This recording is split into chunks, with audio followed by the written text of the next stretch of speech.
In today's video, I'm going to teach you how to integrate Google Drive with Slack. This is a handy way to streamline your workflow, making it easier to share files and collaborate seamlessly within your team.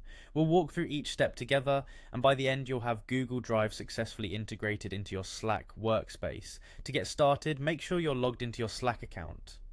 Navigate to the appropriate channel where you want to use this integration. This could be a team-specific channel that deals with shared projects, or any channel that benefits from easy access to shared files stored in Google Drive. Once you're there, you'll want to move your cursor over to the More options within the channel interface.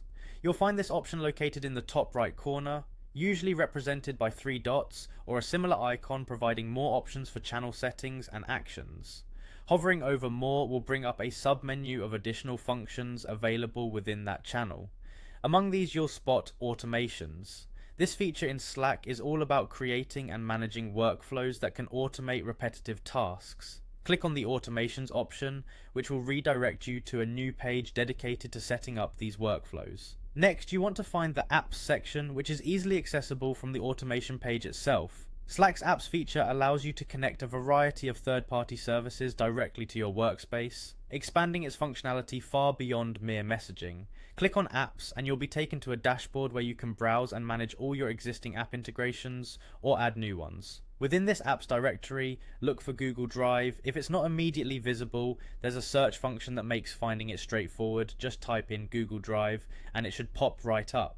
Click on Google Drive to start the installation process. If you've previously authorized this app for your Slack domain, it'll recognize that authorization and you can start using it right away.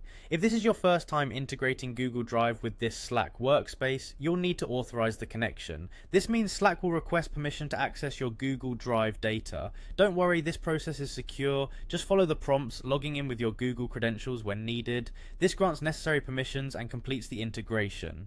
Once the integration is successful, Google Drive's features become available in your Slack workspace. This includes uploading documents directly to Slack from Drive and sharing links with the team, just like sending a regular message. Additionally, any updates in shared Google Drive files can be notified to the channel, ensuring everyone stays updated. With this integration set up, you've not only bridged communication gaps but also greatly enhanced productivity within your team. Whenever there's a need to pull up a file from Google Drive or update the team on changes, it's now just a click away. And that's it, you've just learned how to integrate Google Drive with Slack. Enjoy the increased efficiency and collaboration this powerful integration brings to your team projects. If you found this video helpful, don't forget to like and subscribe for more tech tips and tutorials.